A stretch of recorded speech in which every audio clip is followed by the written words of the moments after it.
bersikap tertib, tenang, dan sopan.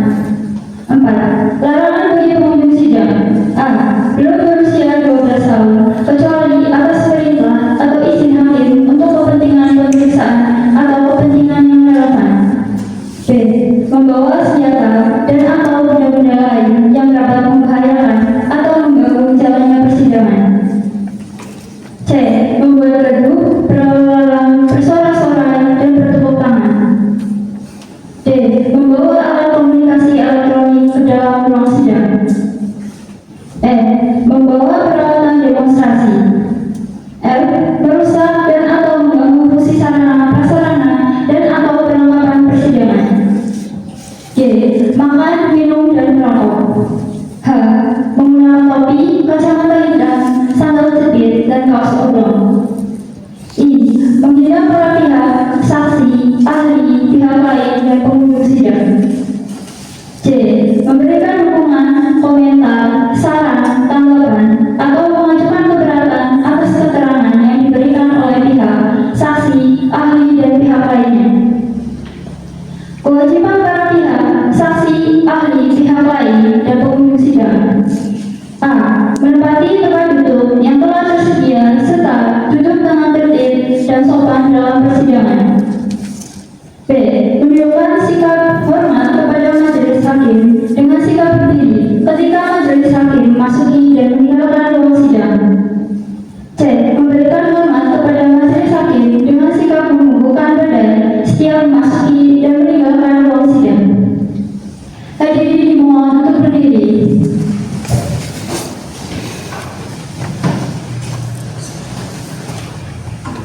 Yang Mulia Hakim Majelis Konstitusi memasuki ruang sidang.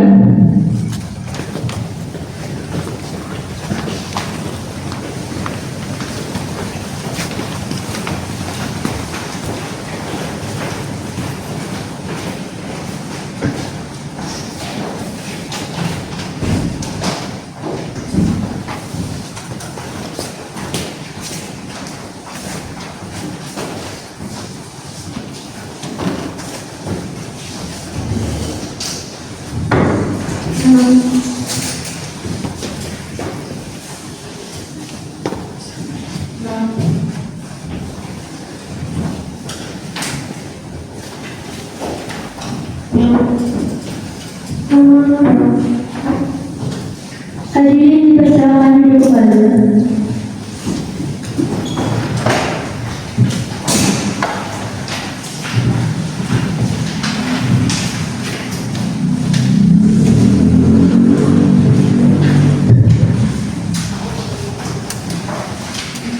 Baik, terima kasih.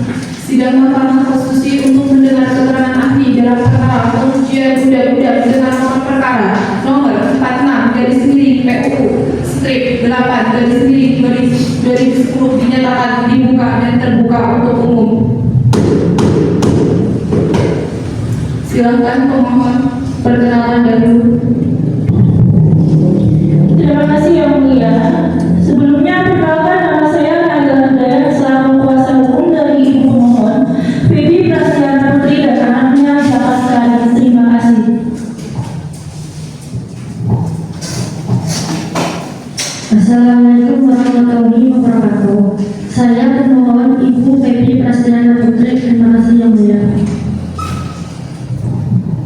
Assalamualaikum warahmatullahi wabarakatuh. Nama saya Cahaya Kari. Saya dari Ibu Febi Prastiana.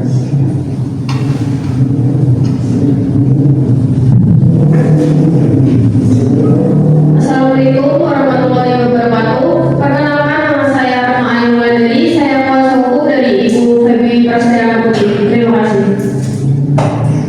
Pemerintah.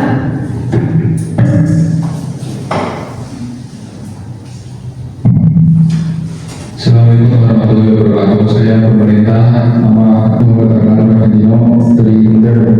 Terima kasih.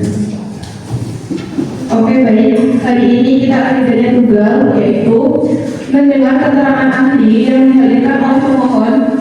Sudah hadir di sini Ibu Dr. Hajah Anggil Zerwa MAG. Betul Ibu dosen UIN ya? Betul Yang Mulia. Ya baik. Dengan demikian dimohon untuk mengambil sumpah.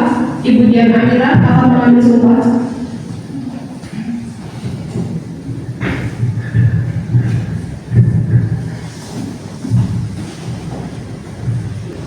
Karena ibu beragama Islam, disilahkan bersumpah menurut agama Islam. Dimulai. Bismillahirrahmanirrahim. Bismillahirrahmanirrahim. Demi Allah, Demi Allah, saya bersumpah sebagai ahli saya bersumpah sebagai ahli akan menerangkan yang sebenarnya sesuai dengan keahlian saya. akan menerangkan yang sebenarnya sesuai dengan keahlian saya. Cukup ibu, terima kasih. Terima kasih yang mulia. Ibu langsung di podium saja, Bu. Untuk memberi keterangan sebagai ahli, pemohon saya tanya, apakah ini mau dipandu dengan pertanyaan atau sudah diberitahu yang harus sudah disampaikan langsung? Terima kasih yang mulia. Kami akan memberikan pertanyaan nantinya dan apabila diperlukan, tolong kami dibantu juga nanti yang mulia. Silakan. Baik, terima kasih. Silakan ahli, Anda disuruh bicara dahulu, nanti mungkin akan didalami dengan pertanyaan. Bismillahirrahmanirrahim. Yang mulia majelis hakim, izinkan saya untuk menjelaskan mengenai perkawinan yang sah dan status anak sah menurut hukum Islam. Dalam bahasa Arab, perkawinan disebut nikah. Para ulama berbeda pendapat dalam maknanya. Menurut jumhur, ulama seperti Imam Syafi'i, Malik, dan Ahmad bin Hanbal, nikah adalah akad sementara. Imam Abu Hanifah berpendapat nikah bisa dimaknai sebagai hubungan badan. Nah, perbedaan ini berimplikasi pada status nasab anak. Bagi jumhur ulama, tanpa akad yang sah tidak terbentuk nasab antara anak dan ayahnya. Dalam mazhab Syafi'i, rukun nikah ada 5 yang ijab qabul: calon mempelai pria, calon mempelai wanita, wali, dan 2 orang saksi. Jika semua tanpa terpenuhi, maka pernikahan itu sah menurut syariat Islam. Sebagai warga negara, kita juga wajib mentaati pemerintah ulil amri, termasuk ketentuan dalam Undang-Undang Nomor 1 Tahun 1974 yang mewajibkan pencatatan perkawinan. Namun, ketaatan pada ulil amri tetap diukur dengan prinsip tidak ada ketaatan kepada makhluk dalam hal tersebut, dalam hal maksiat kepada Sang Pencipta. Jadi, bila ada ketentuan tentang Allah, maka hukum Allah lah yang diutamakan. Dalam konteks ini pasal 42 Undang-Undang Nomor 1 Tahun 1974 yang menyebut anak yang sah adalah anak yang lahir dalam atau akibat perkawinan yang sah. Berpotensi menimbulkan tafsir yang keliru. Kata di dalam bisa dimaknai sebagai seolah negara melegalkan hubungan di luar nikah yang kemudian diikuti perkawinan. Ini tentu saja bertentangan dengan prinsip hukum Islam yang melarang perzinahan. Berdasarkan hadis Nabi Sallallahu Alaihi Wasallam, awal lil farasyi wali amili al-hajar, yang artinya anak itu disabatkan kepada pemilik hajat atau suami yang sah, sedangkan bagi pezina hanya mendapat hukuman. Ulama besar seperti Prof. Wahbah Az-Zuhairi menjelaskan bahwa nazar anak kepada ayahnya dapat ditetapkan karena 3 hal. Yang pertama, perkawinan yang sah atau fasih. Yang kedua, hubungan badan syubhat. Dan 3, ikrar atau pengakuan nasab. Bahkan menurut beliau, anak yang lahir dari nikah siri tetap memiliki hubungan nasab dengan ayah kandungnya selama pernikahan itu benar-benar terjadi, walaupun tidak tercatat secara administrasi. Oleh sebab itu, ketentuan pasal 42 dan pasal 43 ayat 1 Undang-Undang Nomor 1 1974 perlu kita kasih kembali agar tidak menimbulkan pemahaman yang bertentangan dengan prinsip hukum Islam. Dalam Islam, bila ada 2 mudarat, maka kita pilihlah mudarat yang paling ringan. Karena itu, penyesuaian hukum harus mempertimbangkan kemaslahatan umat dan tidak menimbulkan kerusakan moral di masyarakat. Demikian yang dapat saya sampaikan dulu. Terima kasih. Baik, ada yang mau bicara lagi? Terima kasih yang mulia. Saudara ahli, saya ingin bertanya mengenai pendapat dari saudara ahli berkaitan dengan status yang terjadi dengan pemohon ini, Ibu Febi Prastiana Putri dan anaknya. Dari pandangan hukum Islam berkaitan dengan norma dan kaidah-kaidahnya, apakah hukum nikah itu merupakan suatu hal yang paling mendasar sebelum adanya perkawinan dalam wujudnya, seperti resepsi dan lain-lainnya? Apa pandangan dari saudara ahli mengenai norma dan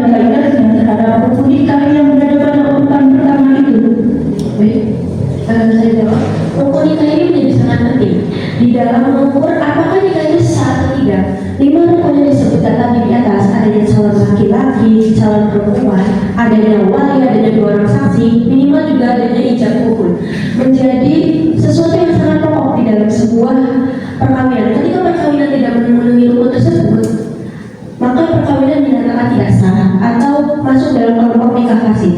Demikian.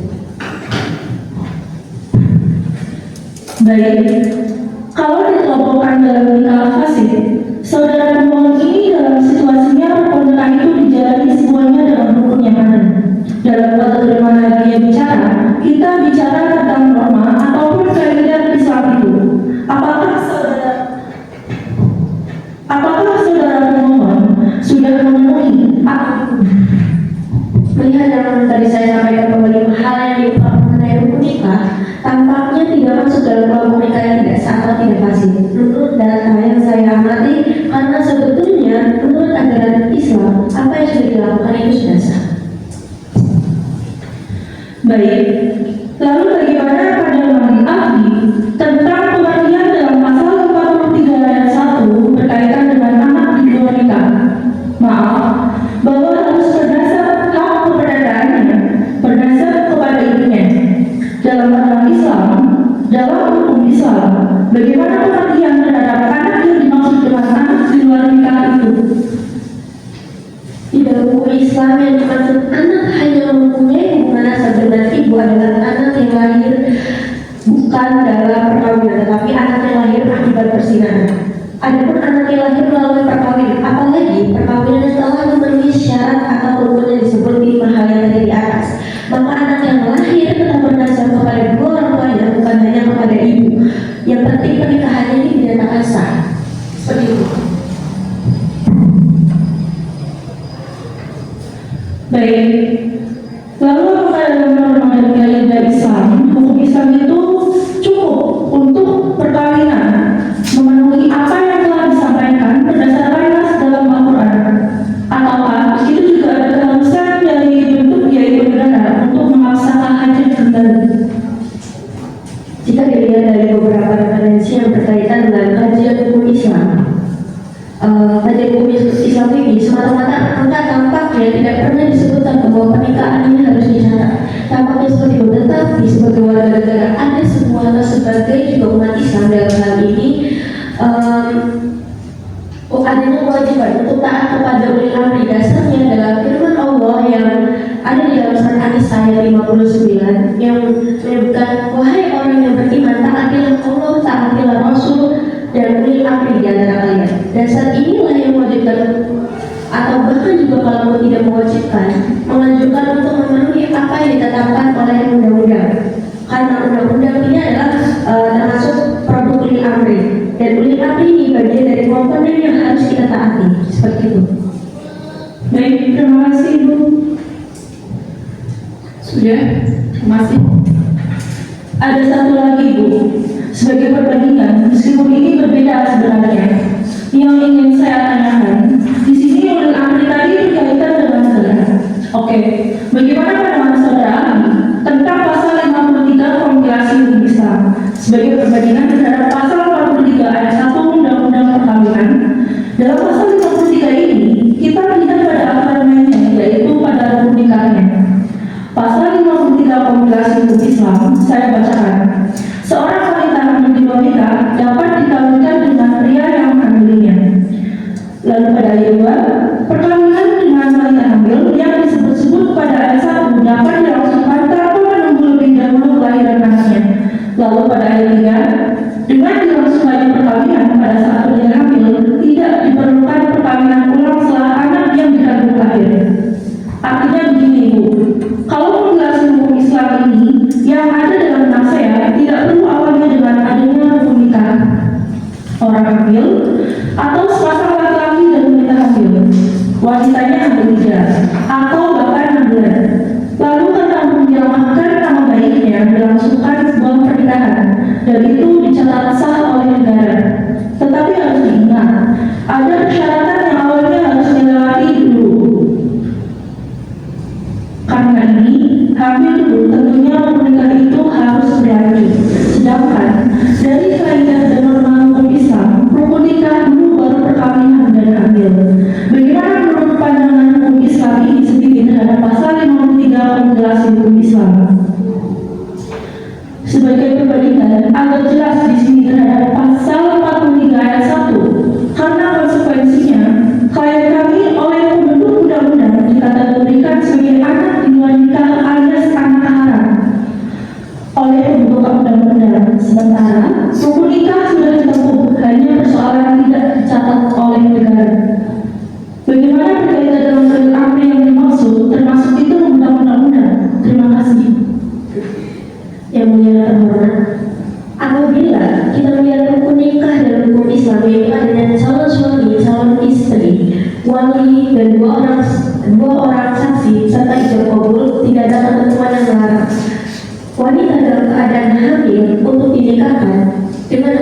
secara rukun pernikahan tersebut tetap sah.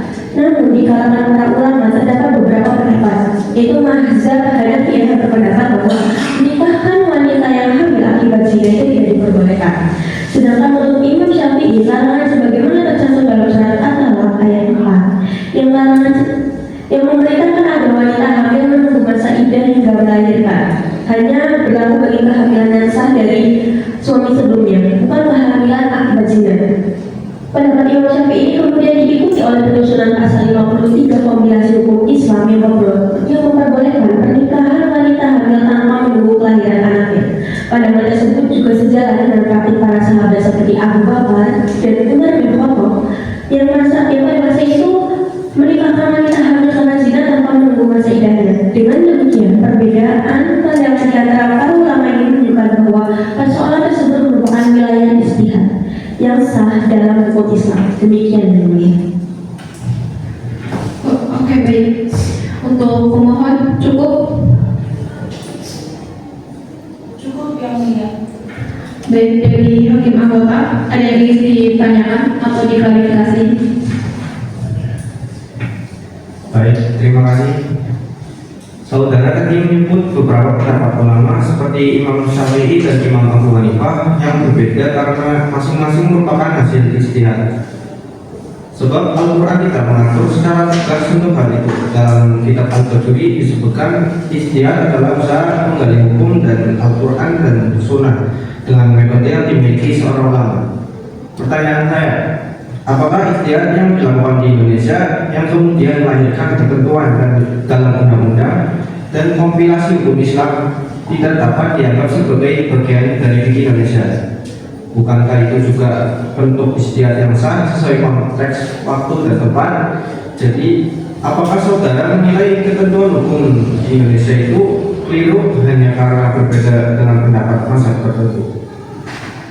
Baik, terima kasih yang mulia atas pertanyaannya. Dalam konteks ijtihad tidak dapat dikatakan salah atau benar, karena setiap orang yang berijtihad akan tetap mendapat pahala dari Allah, baik ketika hasilnya tepat maupun keliru. Dua-duanya semua benar ya? Betul. Baik, terima kasih.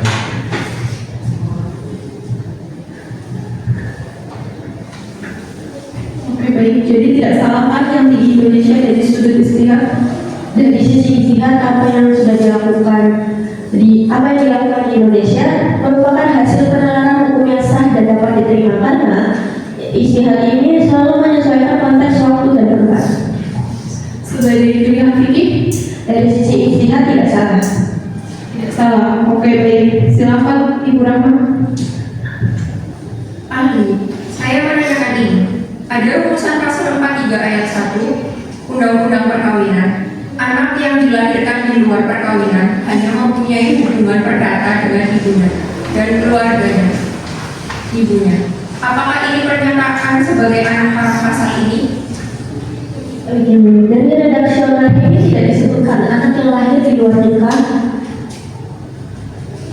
Dari redaksionalnya ini tidak disebutkan anak yang lahir di luar nikah. Ya, jadi ada kaitannya haram dan tidak haram. Tidak disebut begitu ya mulia. Ada kaitannya enggak kira-kira? Menurut Anda? Tidak ada yang mulia. Oke, terima kasih. Baik, cukup ya. Terima kasih saudara. Silakan kembali. Terima kasih mulia.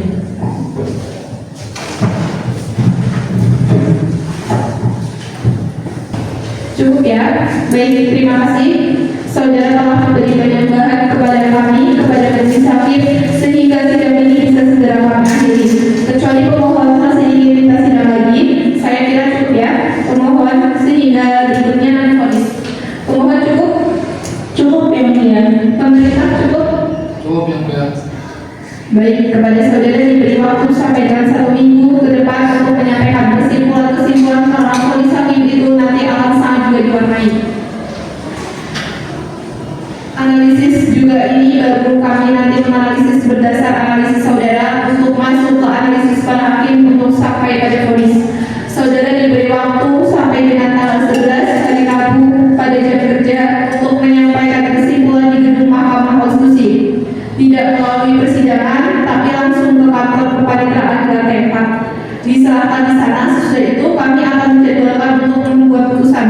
Dengan demikian sidang dinyatakan selesai. Yang mulia, ini adalah dari ahli tadi untuk menyampaikan kertas kerja yang sebagai bahan tambahan tertulis agar dapat dipertimbangkan oleh majelis nantinya. Ya, terima kasih. Yang disampaikan tadi oleh ahli adalah ringkasan data keterangan lisan yang sudah diberikan di depan persidangan untuk dilampirkan secara resmi. Kami tunggu itu yang tertulis ya Bu. Nanti tolong panitera. Baik, terima kasih. Sudah baik, dengan demikian sidang ini.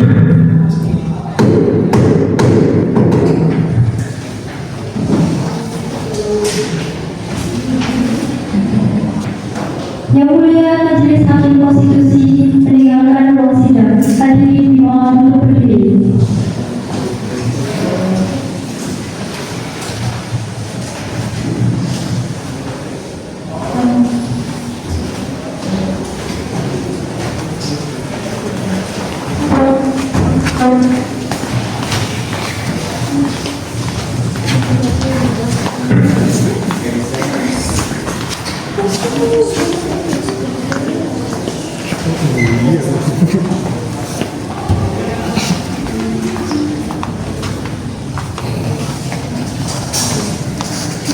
Hadirin dimohon untuk duduk kembali.